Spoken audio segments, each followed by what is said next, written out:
الحمد لله رب العالمين وأصلي وأسلم على المبعوث رحمة للعالمين نبينا محمد صلی اللہ علیہ وسلم وعلى آلہ وصحبہ اجمعین۔ اللہ رب العزت ارشاد فرماتے ہیں یا ایہا الذین آمنوا توبوا الی اللہ توبۃ نصوحا، اے ایمان والو اللہ کی طرف لوٹ آؤ اور سچی توبہ کرو۔ سچی توبہ سے کیا مراد ہے؟ حضرت معاذ رضی اللہ عنہ بیان کرتے ہیں سچی توبہ سے مراد ان یتوب، کہ جب بندے سے گناہ ہو جائے اور وہ گناہ پر اللہ سے توبہ کرے، ثم لا يعود الى الذنب، اور پھر وہ گناہ کی طرف نہ لوٹ کر آئے۔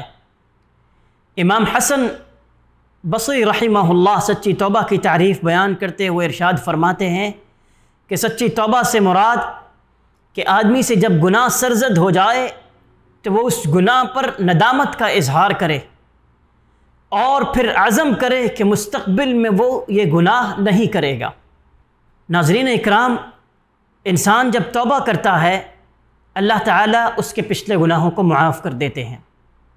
رسول اکرم صلی اللہ علیہ وسلم نے ارشاد فرمایا التوبۃ تہدم ما قبلہا، کہ توبہ پچھلے گناہوں کو معاف کر دیتی ہے۔ آئیے توبہ کی قبولیت کی شرائط جانتے ہیں۔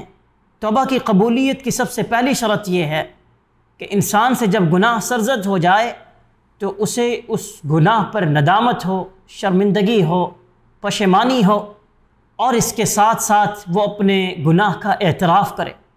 رسول اکرم صلی اللہ علیہ وسلم نے ارشاد فرمایا الندم توبہ، کہ جب گناہ سرزد ہو جائے اور پھر اس گناہ پر ندامت ہو تو در حقیقت یہ ندامت ہونا یہ توبہ ہے۔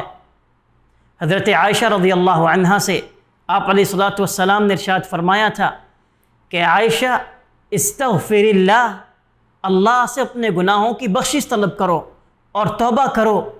فإن العبد اذا اذنب، بندے سے جب گناہ ہو جائے، واعترف، اور بندہ اس گناہ کا اعتراف کرے، ثم تاب، اور پھر توبہ کرے، اللہ رب العزت اس کی توبہ کو قبول کرتے ہیں۔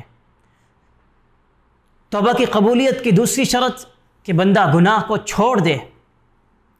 اللہ تعالیٰ قرآن مجید کے اندر متقین کی صفات بیان کرتے ہوئے ارشاد فرماتے ہیں والذین اذا فعلوا فاحشة او ظلموا انفسهم ذکروا اللہ فاستغفروا لذنوبهم، کہ جب ان سے کوئی بے حیائی سرزد ہو جائے یا وہ اپنی جانوں پر ظلم کر بیٹھیں تو وہ فوراً اللہ کی طرف پلٹ آتے ہیں، اللہ کو یاد کرتے ہیں اور اپنے گناہوں کی بخشش طلب کرتے ہیں۔ وَمَن يَغْفِرُ الذُّنُوبَ إِلَّا اللَّهُ، اللہ کے علاوہ کون گناہوں کو بخشے گا۔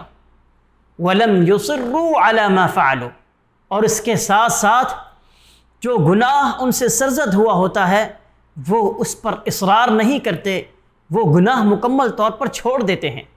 فضیل ابن عیاض رحمہ اللہ ارشاد فرماتے ہیں کہ توبۃ بلا اقلاع، کہ آدمی توبہ کرے اور ساتھ ساتھ گناہ بھی کرے، توبۃ الکذابین، حقیقت میں یہ توبہ جھوٹوں کی توبہ ہے۔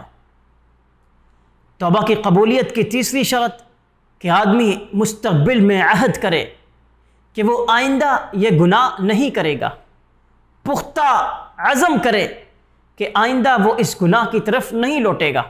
اور توبہ کی قبولیت کی چوتھی شرط کہ اگر گناہ کا تعلق بندوں کے حقوق سے ہے، حقوق العباد سے ہے، تو وہ پہلے ان حقوق کو پوری طرح ادا کرے۔ اگر کسی کی حق تلفی ہوئی ہے تو اس کا حق اسے لٹائے اور پھر توبہ کرے، اللہ رب العزت اس کی توبہ کو قبول فرمائیں گے۔